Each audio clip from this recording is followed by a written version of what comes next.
할렐루야. 예, 어버이 주일 같은 이런 날 설교하기가 참 어렵습니다. 결론은 뻔합니다. 부모님을 공경하시라고, 그러시면 잘 된다고 하는 주의 음성입니다. 그래서 조금 부드럽게 하려고 어버이날 유머가 뭐 있는가 하고 열심히 찾아봤더니요, 또 그것도 뻔해요. 그래도 두 개만 소개를 해드려 보겠습니다. 어버이날에 어머니가 딸한테 아마 보낸 쪽지 메모 같은데, 너 바쁠까 봐서 어버이날 선물 내가 알아서 샀다, 입금해라, 고맙다. 그리고 첨부된 영수증이 26만 원이더라고요. 또 그 꽃 카네이션 파는 그 가게 위에 현수막으로 이렇게 어설프게 손으로 쓴 것 같은 글씨가 이렇게 있었습니다. 꽃으로 퉁칠 생각하지 마라, 엄마가. 이렇게. 요즘에 얼마 전까지만 해도 아파트 평수 큰 게 인기가 없어졌었습니다. 작은 게 잘 팔렸는데, 요 최근에 다시 큰 평수가 잘 나가기 시작한다고 합니다. 이유를 알아보니까 이제 30, 40대 젊은 엄마 아빠들이 예전만큼 생활이 녹록치 않은 거예요. 그래서 주거 문제도 해결하고 자녀 양육 문제도 해결하고, 그리고 자기들은 맞벌이 나갈 수 있으니까 다시 부모님에게 되돌아오는, 그래서 그 되돌아오는 자녀 세대를 손자 손녀와 함께 부모님들은 또 받아들이는 거예요. 그래서 3세대가 같이 살아야 되니까 큰 평수로 많이들 이사를 한다는 것입니다. 이거를 보면은요, 부모님들은 자녀들이 힘들면 언제든지 본인들이 피곤하고 좁아도 또 불편해도 힘에 부쳐도 맞아들이는 거예요. 감당하려고 하는 것이죠. 그런데 조금 민망하지만 자녀들은요, 부모님을 모시다가 더 참 어려워지면 요양원으로 보내버리는 거죠. 썰렁하네. 네. 뭘 원망하거나 책임을 말하는 게 아니라, 그게 우리 부모 자녀 간의 자연스러운 지금의 현상이라는 것입니다. 보통 세상의 현상이라는 것이죠. 혹시 요양원에 계셔도 틈나는 대로 자주 찾아가 뵈시면 그것도 참 대단히 괜찮으신 일입니다. 할렐루야. 조선시대의 제17대 왕이 효종 임금입니다. 시호가 효종이다 보니까 나중에 붙여진 이름이지만 어쨌든 이름난 효자셨습니다. 한 번은 효종 임금이 어가를 타고, 왕의 가마를 타고 이제 도성을 시찰을 나갔는데, 한 남자가 자기 어머니를 등에 들쳐업고 갑자기 어가 앞으로 뛰어 들어왔습니다. 옛날에는요, 그런 행동은 반역을 의미하기도 하고, 그래서 호위무사에게 순간적으로 칼 맞아 죽는 수도 있었습니다. 그런데 이 남자가 왕 앞에서 어머니를 등에 들쳐업고 엎드려서 아뢰는 내용이 뭐냐면, 자기 노모가 평생의 소원이 용한 왕의 얼굴 한번 뵙는 것이 소원이라는 거예요. 그래서 자식된 도리로 외면할 수 없어서 죽을 각오를 하고 어머니 업고 왕 행차 앞에 뛰어들었다는 것입니다. 이 말에 감동한 효종이 이 아들에게 선물을 내렸습니다. 쌀 100섬을 하사를 한 것입니다. 그런데 얼마 뒤에 이 소식을 듣고 같은 동네에 불효막심한 악명 높은 또 다른 아들이 역시 자기 어머니를 들쳐업고 또 이 효종 임금 앞에 뛰어들었습니다. 보나 안 보나 속이 뻔하지요. 그러자 이번에는 마을 사람들이 같이 엎드리면서 왕 앞에 나와서 이렇게 아뢰었습니다. 천하의 망나니가 임금님의 상에 눈이 어두워서 이렇게 쇼를 하는 것입니다 라고 다 일러 바쳤습니다. 이 말을 다 들은 효종 임금이 이 사기꾼 망나니를 어떻게 했을까요? 내쫓았어요? 효종이 이 망나니 불효자에게도 선물로 쌀 50섬을 하사했습니다. 효종이 상을 내린 그 이유, 효종이 밝히는 상 준 이유가 이것이었습니다. 장난이라도 좋다, 효도하는 척이라도 해라 였습니다. 아마 이게 어쩌면 그때나 지금이나 다 자녀들이 부모님에게 참 마음껏 제대로 잘 못하지 않습니까? 그걸 잘 아는 효종 임금이 그래, 장난도 괜찮으니까 효도하는 흉내라도 내라, 그거로라도 어머니가 기뻐하신다면 좋다, 그런 의미에서의 권장이었던 것입니다. 오늘 우리 하나님의 말씀에서 부모를 공경하라라고 주님은 명령하셨습니다.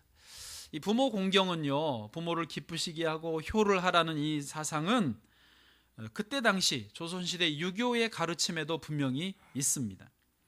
그런데 이 유교에서의 효 사상은 어떻게 보면 사회적인 면에서 혹은 도덕과 윤리적인 면에서의 강조점이라고 할 수 있습니다. 그런데 우리 기독교에서 하나님께서 주신 이 부모를 공경하라 이 명령은 시기적으로도 벌써 한 1000년 정도 앞서서 하나님이 주신 계명이기도 하고요. 이것은 사회적인 도덕 윤리적인 계명이라기보다는 신앙적인 종교적인 계명이라고 볼 수 있습니다.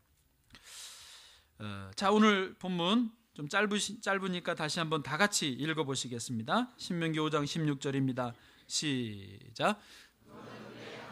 여호와께서 명령한 대로 내 부모를 공경하라. 그리하면 내 하나님 여호와가 내게 준 땅에서 내 생명이 길고 복을 누리리라. 아멘. 자, 오늘 이 짧은 본문 안에서 상반부와 하반부를 나누어서 각각 질문을 좀 해보겠습니다. 왜 이러셨을까? 왜 이렇게 말하셨을까라는 그런 질문으로 상반부에 한 가지, 후반부에 한 가지 좀 하나님의 음성을 듣기를 원합니다. 먼저 상반부에서 우리는 이런 질문을 해볼 수 있습니다. 하나님은 왜 부모 공경을 명령하셨을까? 여기다 좀 첨언을 하면 이 부모를 공경하라는 계명은 사람과 사람 간의 계명 10계명 중에 5번째로 나오지만은 사실 사람 간에는 첫 번째 계명이거든요. 가장 중요한 계명이거든요. 하나님이 이 명령을 사람 간에 제일 우선적으로 강조하셨어요. 부모 공경하라, 이것을 첫 번째로 강조하시면서도 명령하셨단 말이죠. 그러니까 다른 말로 하면 그냥 부모님에게 잘하고 싶으면 잘하고 하기 싫으면 하지 말아라, 이렇게 방치하지 않으시고 왜 굳이 부모를 공경해라, 해야만 한다라고 명령하셨느냐 이거죠. 대답을 좀 해본다면 모든 사람이 자기 자식을 사랑하는 것은 본능적으로 잘합니다. 그러나 부모를 공경하는 것은 학습을 하든지 권장하든지 명령해야만 겨우 하기 때문에 그렇습니다. 본능이라는 것은요, 선천적으로 태어나면서부터 가지고 있는 생각, 충동, 감정, 행동을 말합니다. 그래서요, 자식 사랑은요, 사람이나 동물이나 본능적으로 잘합니다. 예를 들면요, 태평양 연안에 천축잉어라는 물고기가 삽니다. 암놈이 알을 낳으면 순놈이 그 알을 입에 머금고서 언제까지 있냐, 이 알이 부화해서 새끼가 될 때까지 머금고 있습니다. 근데 여러분 상상하실 수 있죠. 문제가 이제 발생합니다. 순놈은 알을 머금고 있기 때문에 그 기간 동안에는 자기가 먹을 것을 못 먹습니다. 그러다 보니까 알이 점점 새끼로 부화해가는 시간 동안 점점 순놈은 말라가고 죽어가는 것입니다. 만약에 순놈이 내가 죽기 싫다, 난 죽는 게 두렵다 하면 그 알을 먹어버리든지 아니면 퇴하고 뱉어내버리면 살 텐데, 이게 본능이 그렇지를 않는 거예요. 지 새끼라고 입에 머금고 자기는 죽어도 새끼는 부화해서 살려내는 것입니다. 거미도 또 그렇더라고요. 거미는 어미가 헌신적인데 자기 새끼로 하여금 이건 피를 빨아먹잖아요. 그래서 어미가 자기 몸을 대줘서 자기 피를 빨아먹게 합니다. 그러면 빨아먹고 또 새끼가 좀 크고 또 좀 더 크고, 또 빨아먹게 해서 또 좀 더 크게 하고, 그 과정을 계속 몇 날 며칠을 반복하면서 결국 새끼는 커가고 어미는 죽어가는 것이죠. 가끔 거미줄에 보면은요, 이렇게 거미 껍데기만 대롱대롱 붙어서 매달려 있는 거 혹시 보신 적 있어요? 예, 저도 봤어요. 저는 그걸 몰랐는데 알고 보니까 그게 바로 어미가 자식을 위해서 자기를 내어준 그 자식을 사랑하는 본능의 흔적이더라고요. 예. 이렇게 동물이 자식을 사랑하는 것은 본능입니다. 똑같이 사람도 자식은요, 사랑할 줄 알아요. 하나님이 굳이 너 자식을 헌신적으로 사랑해라 라고 명령하실 일도 없었고 필요도 없었습니다. 왜요? 본능으로 잘하니까. 문제는 동물들은 자기들의 본능을 따라서 살아가지만 자연의 생태계에도 아무런 무리를 주지 않고, 비록 먹이 사슬 때문에 먹히고 또 먹는 그런 과정은 있지만 그 종족이 보존되고 전체의 질서의 조화를 유지시켜 준다는 것입니다. 인간들의 본능이 문제죠. 인간들은 본능에 따라 충실하게 살다 보면 생태계가 파괴되고 개인 인생이 어려워지고 가정이 무너지고 국가가 파괴된다는데 문제가 있습니다. 예를 들면 남미에는요, 아마존 강이 있습니다.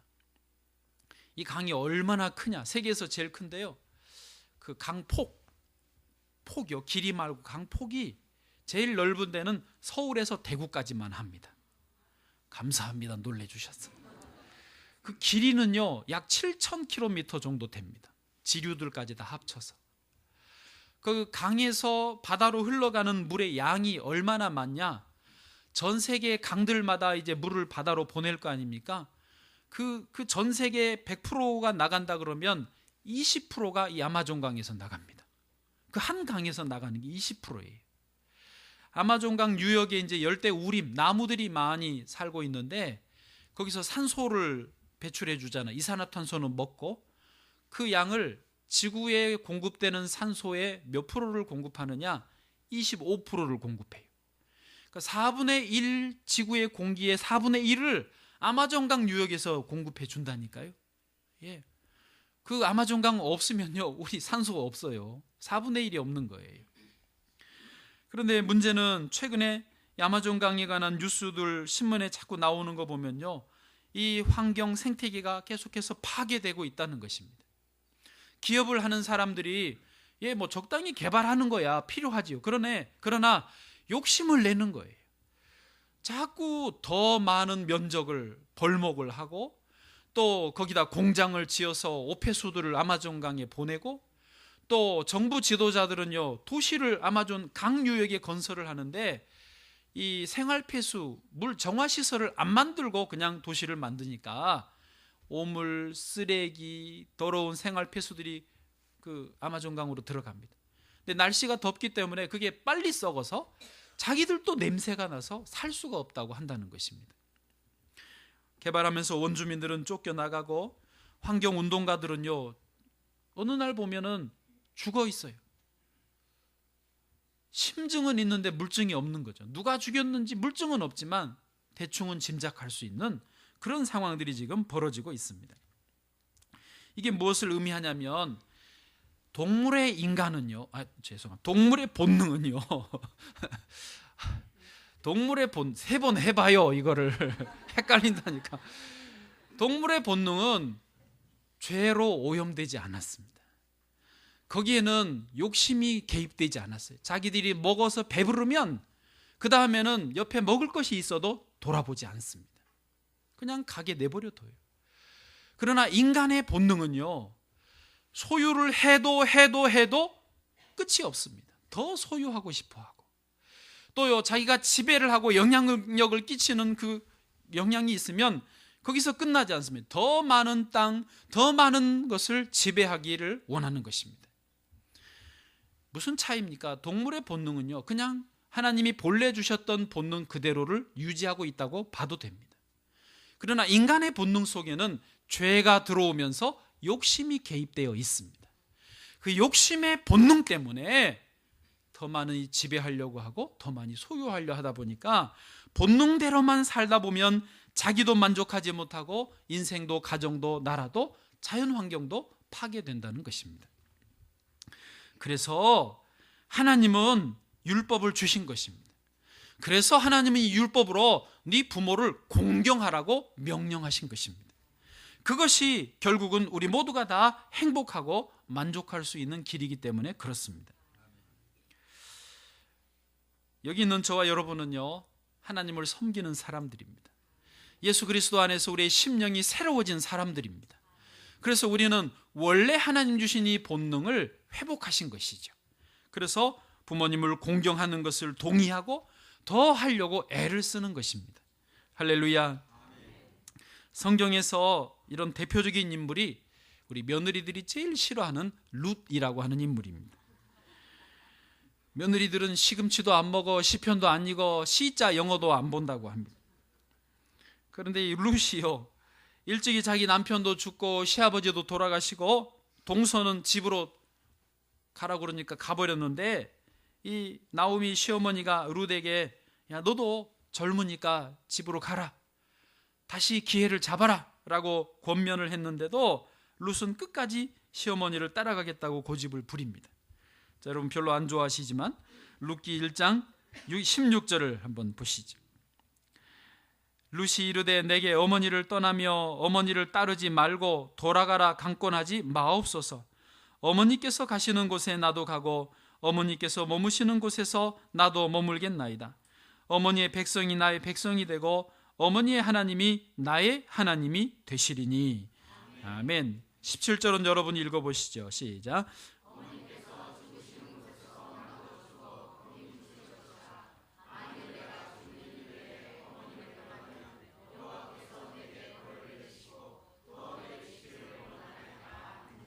아멘. 할렐루야.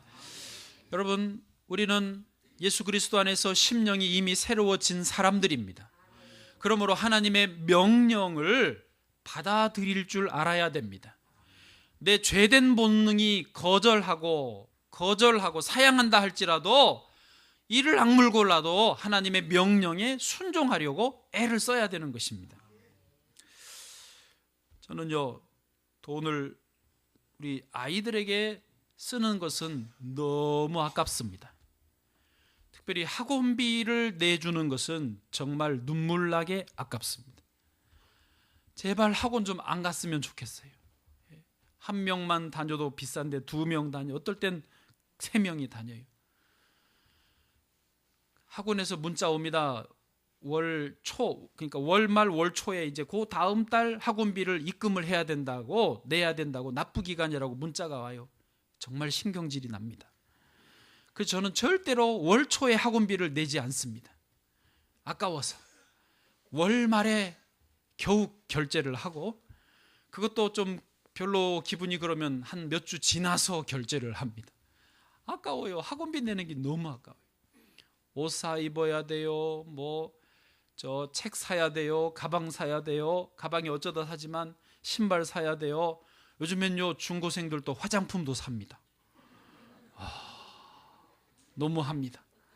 저는 그게 너무 아까워요. 너무 아까워요. 그러나 부모님에게 드리는 것은요, 하나도 아깝지 않습니다. 예, 어버이날에 또 명절에 봉투를 만들어서 이렇게 드려요. 또 이쪽 저쪽 챙기려 그러면요, 솔찬합니다. 또 그거 대충 조금밖에 안 할 수는 없잖아요. 좀 이렇게 손은 떨리지만 절대 아깝지 않습니다. 주여, 그리고 감사함으로 드리는 거예요. 저 스스로도 그걸 되뇌입니다. 몇 번이나 더 드릴 수 있겠느냐. 할 수 있을 때 드리자. 많이 드리자. 그리고 이것은 하나님의 명령이에요. 이것은 우리를 잘 되게 하시려고 하는 하나님의 축복입니다. 그러므로 해야 되는 거예요. 따지고 보면요, 사실은 아이들이 가져가는 게 훨씬 많습니다. 아까운데 더 많아.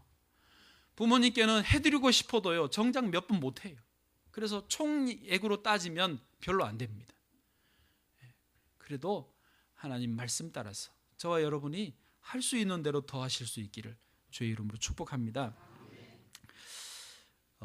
두 번째로 후반절에, 오늘 본문의 후반절에 보시면 한번 본문 다시 봐보시겠어요? 그리하면 전과 후를 대조해 보시면 이렇습니다. 내 부모를 공경하라. 그리하면 어떻게 해요? 너가 내 생명이 길고라는 말은 장수한다는 말 아닙니까? 그리고 복을 누리리라. 장수하고 복을 누릴 것이다. 뭐 하면요? 부모를 공경하면요. 자, 질문이 이겁니다. 여러분도 한번 생각해 보시죠. 부모를 공경하는 것과 장수하고 복을 받는 것이 실제적으로 어떤 상관관계가 있습니까? 과학적으로 이게 좀 증명이 될 수 있을까요? 제가 그런 좀 엉뚱한 질문을 하면서 스스로 고민에 빠졌습니다. 하나님, 부모를 공경하면 어떻게 장수의 복을 받지? 어떻게 복을 받지? 이게 질문이었어요. 두 가지로 나누어서 답을 해볼 수 있는데, 한 가지는요, 부모를 공경하라고 명령하신 분이 누굽니까? 하나님이십니다. 그래서 그 명령에 우리가 순종하면 하나님이 이뻐서, 기뻐서, 명령이, 하나님 말씀을 잘 들었으니까 우리에게 장수하게 하시고 복을 주시지 않겠느냐. 명령자의 책임입니다. 두 번째는 뭐냐? 이거는 제가 어제 오후에 겨우 깨달았는데요, 이건 이야기가 필요합니다. 어제 신방을 갔어요. 우리 김 집사님 댁에 신방을 가서 예배를 드렸습니다. 그 집에는 개가 2마리 있고 고양이가 2마리 있었습니다. 고양이 종류가 뭐라 그랬죠? 그 품이 있는, 네? 들리게 말해봐요. 뭐요? 페르시안 뭐 길던데 이름이. 하여튼 이렇게 그 영화에서는 나오는 품이 있는 아주 큼직한 아주 멋진 고양이도 있었습니다. 근데 하여튼 저는 고양이 이야기를 하려는 게 아니고 개의 이야기를 하려고 합니다. 예배를 마치고 우리 은지 딸 품에 개가 이제 푸들이 앉아 있었어요. 저 이제 둘이 이렇게 다른 사람도 있었는데 별로 할 말도 없고, 그래서 걔가 어려 보여서 얘가 몇 살이나 됐냐고 물었더니 20살이래요. 여러분처럼 저도 놀래서 저 옆에 있던 부목사님이 걔 나이로 20살이요? 라고 되물었어요. 그러니까 걔가 20대쯤 됐냐 이런 그런 연령 수준으로 그 정도 됐냐라는 질문이었는데 아니라는 거예요. 실제 나이가 20년이라는 거예요. 저도 깜짝 놀랐어요. 저 시골에서 개를 키워보면 물론 똥개지만은 그거 잘해야 5년 삽니다. 또 재수 없으면 잡아먹혀버리거든요. 그거 밥 되는데 정말 오래 살아야 10년 삽니다. 안 그러셨어요? 그런데 20년을 산다고 그래서 제가 다시 물었어요. 어떻게 20년을 살 수 있느냐 그랬더니 이 딸이 대답이 그거였어요. 사람이 먹는 음식을 주지 않으면 오래 살 수 있습니다 라고 그래요. 그래서 그냥 그 순간에는 저는 개를 지금 안 키워서 그런 상식이 없는데요, 그냥 뭐 개가 먹는 음식이 영양분이 좋거나 뭐 그러니까 그렇겠구나, 그냥 막연하게 생각하고 왔어요. 근데 저녁에 계속 이 질문을 가지고 고민을 하다가 땅 하고 제 머리에 불이 들어왔습니다. 인터넷을 찾아보니까 개에게 주면 안 되는 음식 뭐 그런 게 나와요. 예를 들면 특별히 사람이 먹는 음식들이 전부 안 되는 건데, 마른 오징어, 문어, 조개, 새우 이런 어패류 같은 거 주면 바로 소화불량에 걸린대요, 개가. 또 밀가루 음식, 우리 사람이 먹는 음식에 들어가는 양념 이런 거가 들어간 음식은요 개에게 아주 해롭다는 것입니다. 또 이제 여름 되는데 수박, 참외 이런 거 먹으면요 개는 설사를 하고요. 1부, 2부 똑같이 요거에는 너무 집중해서 잘 들어. 난 이유를 알 수가 없어요. LA 갈비 뼈 같은 거, 이거 한우 갈비 뼈보다 더 날카롭대요, 끝이. 그래서 그런 거 먹으면 위에 상처를 내서 피를 토할 수도 있고, 특별히 제일 해로운 게 초콜릿입니다. 초콜릿 안에는 그 메틸크산틴이라는 성분이 있어서 이게 개에게 구토, 설사, 그리고 불규칙한 심장 박동을 일으키고 많이 먹으면 죽을 수도 있다는 것입니다. 양파, 파 이런 거 사람 몸에 얼마나 좋아요? 그런데 개는 안 된대요. 익힌 양파, 자장면에 들어있는 양파도 개가 먹으면 독성이 돼서 빈혈이나 중독 증상을 일으킬 수 있대요. 제가 이거를 한참을 들여다보고 깨달았습니다. 문제가 저는 풀렸습니다. 그게 뭐냐면 송충이는 솔잎을 먹어야 한다는 말이 생각났어요. 개는 사람이 먹는 음식을 먹으면 일찍 죽어요. 물론 저희 시골에서 개 키울 때 그 밥그릇에 이제 국 먹다가 남은 거에 밥 먹던 거, 김치, 생선 뭐 이런 것, 과일 껍질까지 다 넣어가지고 개밥이라고 주거든요. 근데 개는 그것만 먹는 게 아니라 동네방네 돌아다니면서 똥이랑 뭐 오물 쓰레기 다 먹잖아요. 그러니까 일찍 죽죠. 우리 사람은 하나님의 형상대로 지음받은 존재입니다. 하나님이 하나님의 형상의 DNA를 우리 안에 집어넣어 주셨습니다. 그리고 하나님이 우리에게 부모님을 공경하고 하나님을 경외하고 이웃을 사랑하면서 살도록 만들어 주셨습니다. 우리는 그렇게 살아야 장수하는 거예요. 쓰레기 이상한 거, 세상 잡다한 거를 먹으면 장수할 수 없다라는 거예요. 여러분 이해되셨습니까? 과학적으로도, 제가 과학자는 아니지만 이걸 뭐 어떻게 증명할 수는 없지만 말은 되잖아요. 이해되잖아요. 하나님의 말씀대로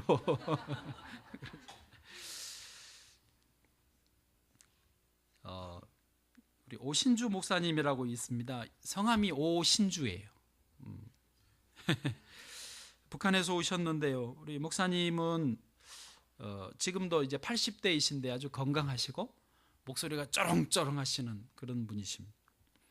그런데 이분이 70대이실 때 제 기억에 설교하시는 것을 듣는데 그 오신주 목사님의 부친이, 선친이 살아계실 때 집에서 모시고 계셨대요. 그러면서 이제 90대, 100세가 다 되신 어른은 말했죠. 집에 누워 계시나 산에 누워 계시나 이렇게 큰 차이가 없어요. 노인 중에 노인이지만은 목욕을 시켜드리고 그 아들하고 아버지 장난을 그렇게 또 치는 거예요. 그래서 목욕을 시켜드리면서도 죄송합니다, 이렇게 아버지 불알도 만져드리고 그러면서 장난을 노인 딴 생각하지 마세요. 예. 그러면 이렇게 껄껄껄 웃으시고 그렇게 장난을 받아주시면서 그 시간들을 지내셨다고 합니다. 예. 제가 들을 때 참 좋아 보였어요. 예. 저희 아버님은 일찍 돌아가셔서 참 아쉬운데 그 오신주 목사님의 딸이요, 우리 교회 유아유치부 잠깐 오셨던 그 교육사 오혜선 사모님이 그 딸이에요. 예. 그래서 집안이 이렇게 효도하고 그 복을 누리는 것을 봅니다. 또 한 번 소개해 드릴 분이 있는데 제 이종 사촌 형님입니다. 저희 큰 이모 집의 아들 중에 한 명인데 이 사촌 형님이요 아주 효자예요. 저희 큰 이모님이 일찍 풍이 오셨어요. 시골에 사시는데 이모부는 건강한데 이모가 풍이 와서 거동이 많이 불편하셨어요.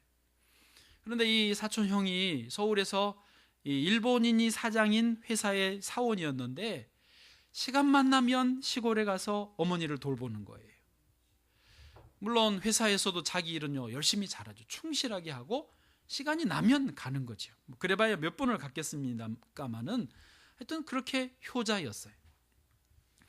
그러다가 몇 년 지나서 이 일본인 사장님이 회사를 접고 일본으로 들어가야 될 때가 됐는데 이 회사를 누구에게 넘겨줄까 고민했는데 누구에게 줬겠습니까? 저희 그 사촌 형님에게 줬어요. 이유가 뭐냐? 자기가 볼 때 자기 부모님에게 이렇게 효도하는 사람은 이 회사를 넘겨줘도 말아먹지 않는다는 거예요. 더 발전을 시킬 거라는 것을 믿었던 거예요. 그래서 넘겨주고 갔어요. 그게 벌써요 근 20년 가까이 됐거든요. 10몇 년 됐는데 이 회사요 지금도 잘 나갑니다. 이 평택에 큰 공장 부지를 사서 공장도 짓고 또 회사 사옥도 새로 짓고 직원들도 아주 많습니다. 지금은요 그 회사가 그때 이제 일본 그냥 회사만 준 게 아니라 자동차 부품 들어가는 그 부품 원천 기술을 가지고 있고 거기다가 지금은 독일 회사하고 제휴를 해서 독일 기술까지 가지고 있어요. 그래서요 현대에도 들어가고 기아에도 들어가고 쌍용에도 들어갑니다. 잘 나갑니다. 그런데 보면 이 형님이요 부모님에게만 잘하는 게 아니라 형제들에게도 잘해요. 제가 그때 에티오피아 선교사 나간다 그러니까 불러서 밥도 사주고 봉투도 주더라고요. 글쎄. 누가 저희 또 사촌 중에 서울대 박사를 마친 형제가 있었거든. 제 동생뻘인데 이 형님이 다 불러다가 한 100만 원어치 밥을 사서 대접을 하는 거예요. 자기 집도 아닌데 다른 사촌 집인데도 그렇게. 그걸 보면 뭘 의미하느냐? 부모님께 효도하는 거, 부모를 공경하는 사람, 그거를 보면 모든 면에서 다 갖춰진 거예요. 형제간에도 우애하고 자기가 맡은 일도 잘할 수 있고. 할렐루야.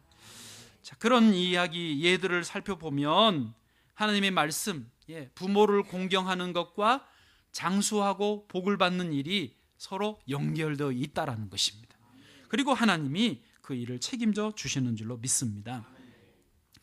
종교개혁자 루터가요 여기 부모를 하나님의 대리자로 이해를 했습니다. 무슨 말이냐면 부모는 하나님의 대리자라는 말이에요. 조금 이거를 바꿔서 말하면 하나님은 부모가 그 역할을 대신해 주시고 부모를 잘 모시는 사람은 하나님도 경외하게 되어 있다는 것입니다. 부모와 하나님을 분리하지 않는다는 거예요. 예를 들면 레위기 19장 3절입니다. 한번 같이 읽어보세요. 시작. 너희 각 사람은 부모를 경외하고 나의 안식일을 지키라. 나는 너희의 하나님 여호와이니라. 아멘. 부모를 경외하는 것과 하나님을 잘 섬기는 것을 구별하지 않습니다. 저와 여러분은 하나님 앞에서 부모를 공경하고 또 하나님도 잘 섬기실 수 있기를 축복합니다. 혹 이제 부모님이 이미 돌아가신 분들은 손 위에 누구 형님이라도 누구 나보다 좀 어른이라도 계시면 잘 하실 수 있기를 축복합니다. 그것이 내가 잘 되고 자녀가 잘 되는 지름길인 줄로 믿습니다. 이제 말씀을 정리하겠습니다. 우리 자녀들에게도 이 부모 공경을 가르쳐야 되는 책임이 부모 세대에게는 있습니다. 이번에 이제 오늘이 어버이날이긴 한데 이제 어린이날 지나고 다음 날 제가 아이들에게 물었습니다. 야, 엄마 아빠 선물 준비했니? 뭐 할 거니? 라고 대놓고 물었더니 당황하시더라고요. 그 뭐 할 건데? 그랬더니 이제 자기들도 준비 안 했으니까 저한테 되물어요. 뭐 받고 싶으신데요? 이렇게 물어요. 그래서 뭘 받겠습니까? 그래도 제가 그랬어요. 밥이나 사라. 이 중고생들 돈도 못 벌고 용돈 받아 쓰고 엊그제 겨우 어린이날이라고 덤으로 다른 애 옆에서 이제 받은 게 좀 있는데 밥이나 사라 그랬더니 예? 밥 사라고 밥. 그 제가 아예 메뉴도 정해줘서 단가도 있는 12,000원짜리 5명 가서 먹으면 6만 원이면 되거든요. 3명이니까 2만 원씩 내면 되잖아요. 그거 사라. 밥 먹자. 자기들이 순간 머리를 굴려보는 거예요. 어차피 엄마 아빠 선물해야 되는데 2만 원씩 좀 부담이 많이 되긴 하지만 그래 요걸로 때우자. 그러고는 좋습니다 하고 콜 했어요. 그래서 어제 그제 정말로 점심때 가가지고 밥을 먹었어요. 12,000원짜리를 먹었어요. 맛있게 먹고. 근데 종업원이 저한테 제 옆에다가 딱 보니까 돈 낼 사람이 저잖아요. 제 옆에 빌지를 갖다 놓은 거예요. 쳐다도 안 보고 맛있게 먹고 다 먹은 다음에 이거를 이제 애들한테 줬어요. 보니까 그 재정 담당은 둘째더만요. 둘째한테 주래요. 그래서 줬더니 얘가 탁 가서 계산을 하고 왔어요. 근데요, 어르신들은 그거 경험했는지 모르겠는데 그거 되게 기분 좋던데요. 정말 기분 좋아. 항상 밥 먹으면 제가 이거 나가서 무조건 있으나 없으나 긁어야 되는데 가만히 폼 잡고 앉아있고 물 마시고 있으니까 가서 계산하고 오는 거 보니까요 정말 기쁘더라고요. 그래서 제가 그랬어요. 야, 이거 너무 좋다. 또 하자. 또 하자. 애들도 기분이 나쁘진 않아 보였어요. 자기들이 없지만 뭐 받은 걸로 모아서 큰 돈을 썼지만은 우리가 밥을 샀다. 부모님에게 식사 대접을 했다. 이게요, 굉장한 어떤 그 자부심, 기쁨이 된 것 같았어요. 여러분, 예, 할 수 있습니다. 우리는 아이들에게요, 이런 것을 가르쳐야 돼요. 그러니까 말로만 하지 말고 기회를 줘야 돼요. 그리고 그것을 통해서 너희들이 장수하고 복을 받는다는 것을 알려줘야 되는 것입니다. 돈 많이 주는 거, 어떤 뭐 대단한 과외를 시키는 것보다 말씀대로 사는, 실제로 시범 순종할 수 있는 길을 가르치는 것이 정말로 자녀를 사랑하는 지름길인 줄로 믿습니다. 우리 교회 모든 아이들이 이 말씀을 잘 배우고 순종하기를 원합니다. 우리 모든 가정의 자녀들, 손자 손녀들이 이것을 깨닫고 또 순종하기를 주의 이름으로 축복합니다.